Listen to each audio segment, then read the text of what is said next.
नमस्कार प्यारे साथियों, स्वागत है आपका अपने YouTube channel Shamsher Hindi academy में। प्यारे बच्चों, आज हम लेकर हाजिर हैं कक्षा 10 की जो क्षितिज पुस्तक है उसका पाठ 2 राम लक्ष्मण परशुराम संवाद, जिसको कि तुलसीदास जी के द्वारा लिखा गया है। आज हम उसके प्रश्न उत्तर लेकर आपके सामने हाजिर हुए हैं। प्रश्न अभ्यास हम आज इसके करेंगे और बिल्कुल सरल अर्थों में आपके सामने शब्द से इसकी व्याख्या भी करेंगे। पहला प्रश्न है हमारा, परशुराम के क्रोध करने पर लक्ष्मण ने धनुष के टूट जाने के लिए कौन कौन से अपनी तरफ से तर्क दिए। लक्ष्मण ने परशुराम के क्रोध करने पर लक्ष्मण ने धनुष के टूट जाने पर निम्नलिखित तर्क उन्होंने दिए। जब धनुष टूट गया तो लक्ष्मण ने ये बातें अपनी तरफ से तर्क दिए। श्री राम ने इसे नया और मजबूत समझकर इसे सिर्फ छुआ था, परंतु धनुष बहुत पुराना और कमजोर निकला और हाथ लगाते ही टूट गया। ये उन्होंने पहला तर्क दिया। उसके बाद में बचपन में ही उन लोगों ने कई धनुइयाँ तोड़ी हैं, तब परशुराम इतना क्रोधित नहीं हुए, ये भी उसने कहा।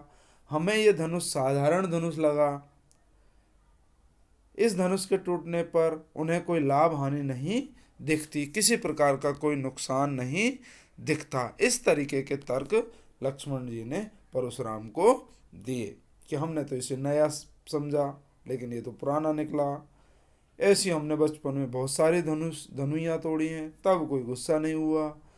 हम तो इसे साधारण धनुष समझते थे, आप इसको शिव का धनुष बता रहे हो और इसके टूट जाने से हमें कोई नहीं लगता कि कोई लाभ होता हो। इस तरीके की बातें। ये पहला प्रश्न है। दूसरा प्रश्न, परशुराम के क्रोध करने पर राम और लक्ष्मण की जो प्रतिक्रियाएं थी, जो उनके टिप्पणियां थी हुई, उनके आधार पर दोनों के स्वभाव की विशेषताएं अपने बारे में लिखिए कि दोनों का स्वभाव किस तरीके का था, राम और लक्ष्मण का। अब देखिए यहाँ पर पहले राम का किया जा रहा है। राम बहुत शांत और धैर्यवान है। परशुराम के क्रोध करने पर राम विनम्रता के साथ कहते हैं कि धनुष तोड़ने वाला कोई नहीं, आपका दास ही होगा। वे मृदुभाषी हैं, मीठा बोलते हैं।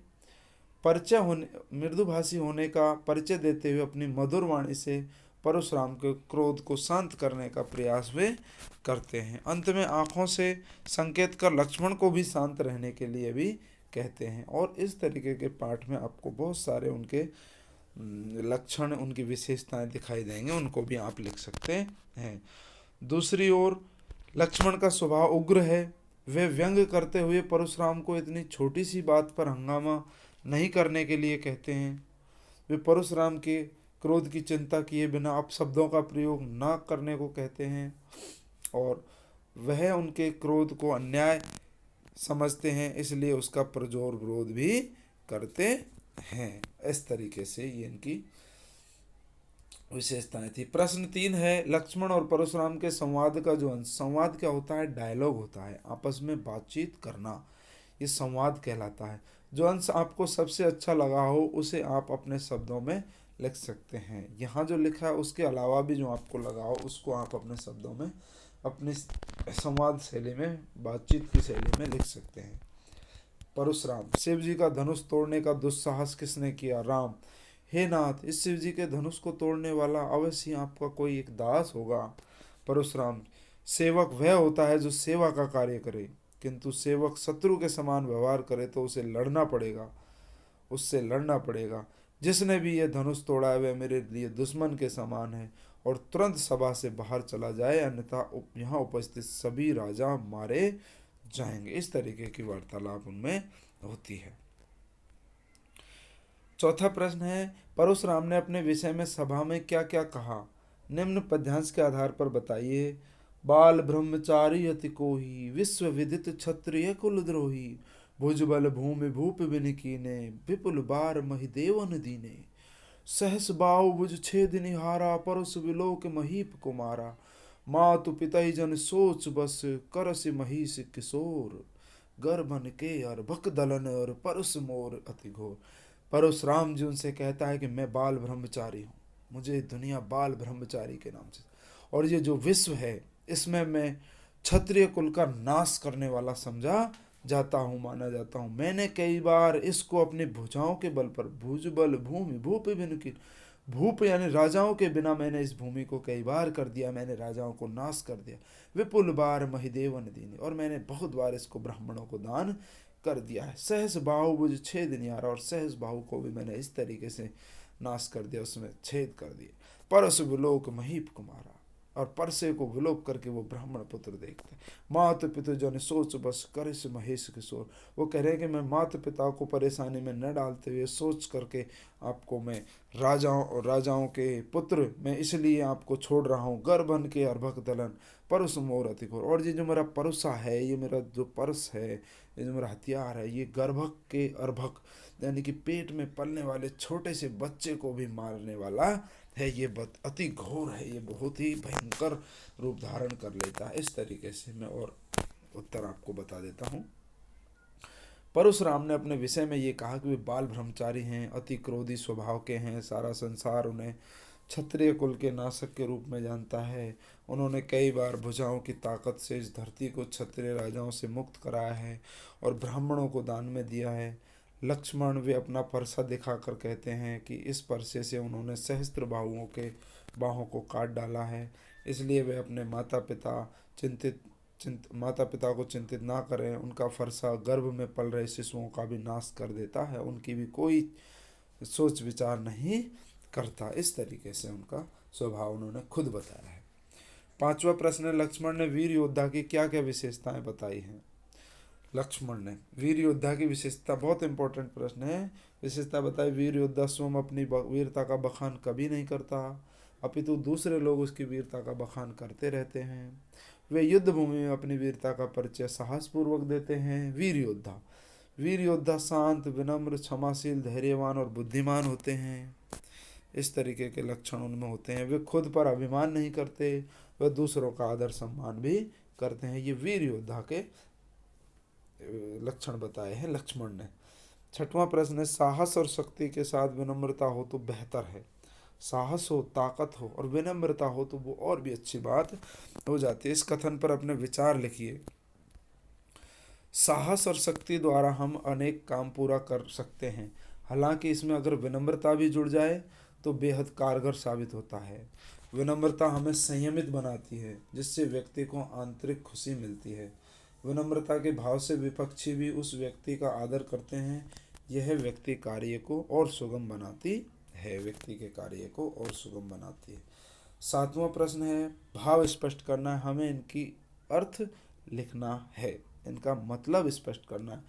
विह से लखन सह बोले मृदुबानी, अहो मुनि से महावटवानी, पुनि पुनि मोह दिखाओ कुठारू, चहत उड़ावन फूंक पहाड़। लक्ष्मण जी उस परशुराम जी से कहते हैं, इनका अर्थ देखते हैं। इन पंक्तियों में लक्ष्मण जी अभिमान में चूर परशुराम स्वभाव पर व्यंग करते हैं, परशुराम के स्वभाव पर तीखे वचन बोलते हैं। लक्ष्मण मुस्कुराते हुए कहते हैं कि आप मुझे बार बार इस परसे को दिखाकर डरा रहे हैं, ऐसा लगता है जैसे मानो आप फूंक से मारकर पहाड़ को उड़ाना चाहते हैं, ऐसा नहीं होगा। दूसरा है, यहाँ कुंबड़ बतिया को उनाई, जे तर्जनी देख मर जाई, देख कुठार उस सरासन बाना, मैं कछु कहा सहित अभिमान। इन पंक्तियों में लक्ष्मण ने परशुराम के अभिमान को चूर करने के लिए अपनी वीरता को बताया है। वे कहते हैं कि हम कुंबड़े के कच्चे फल नहीं हैं, जो तर्जनी उंगली दिखाने से ही मुरझा जाएंगे।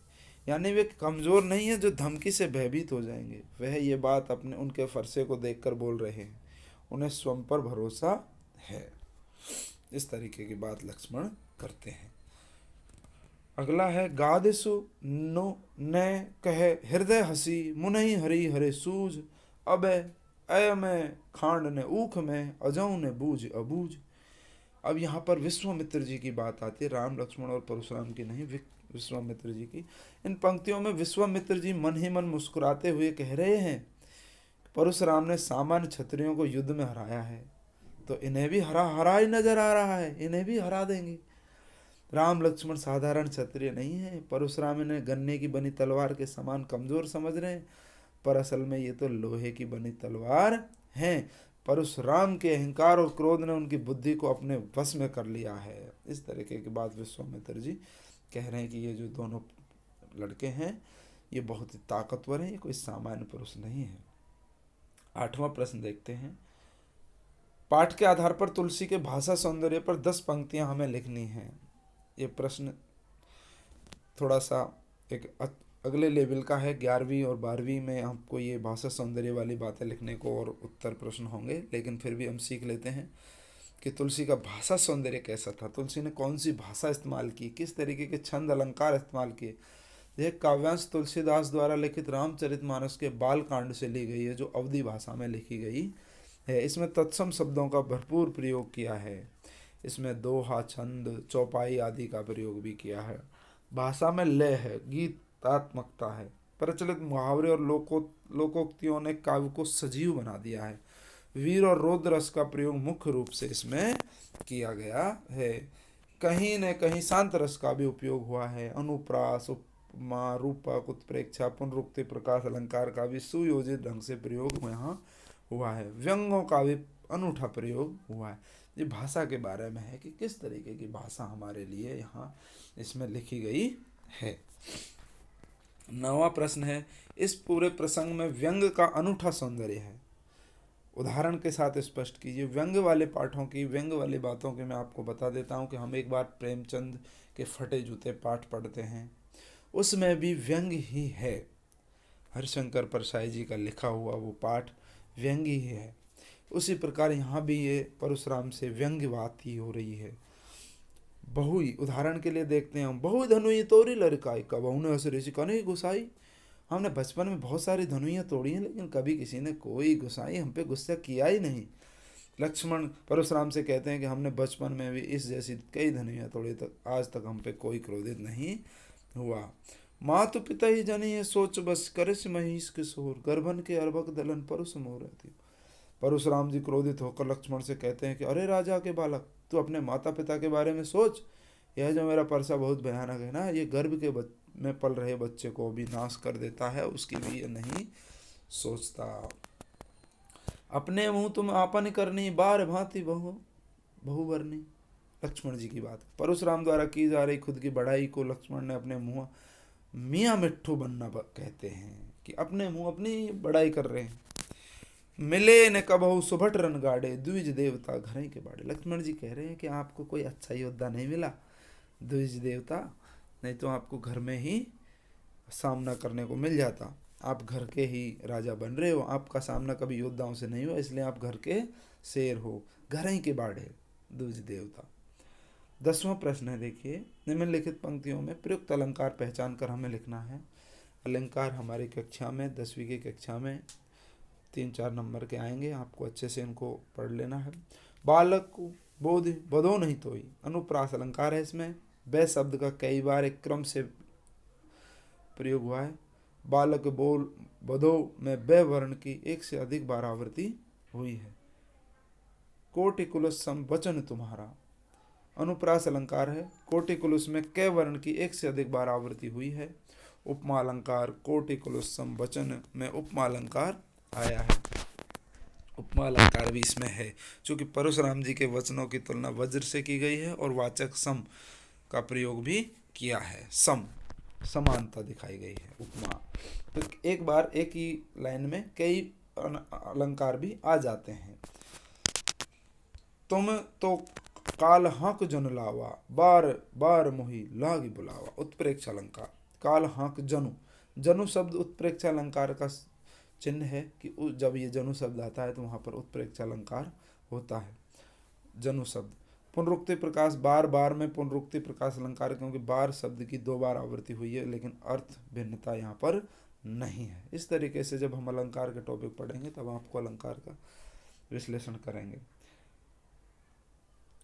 घह लखन उतर आहुति सरस, भृगुवर कोप कृषान, बढ़त देख जल सम वचन, बोले रघु भान। उपमा अलंकार है। लक्ष्मण के उत्तर आहुति के समान, वाचक शब्द रसरिस के कारण आहुति सरिस, भृगुवर कोप कृषान में उपमा अलंकार है। जल सम वचन में भी उपमा अलंकार है, क्योंकि भगवान राम के मधुर वचन किसके समान कार्य कर रहे हैं, जल के। वाचक शब्द सम का प्रयोग हुआ है। रूपक अलंकार, रघुकुल भानु में रूपक अलंकार भी हुआ, क्योंकि श्री राम के गुणों की समानता सूर्य से की गई है। इस तरीके से ये हमारे जो कक्षा 10 है, क्षितिज भाग 2 का दूसरा पाठ है, राम लक्ष्मण परशुराम संवाद, महाकवि तुलसीदास जी के द्वारा लिखा गया है। उसके प्रश्नोत्तर कक्षा 10 के लिए, 10 के छात्रों के लिए, जब लॉकडाउन चल रहा है उस समय आप किस तरह पढ़ाई करें, हम आपके लिए लेकर हाजिर हुए हैं।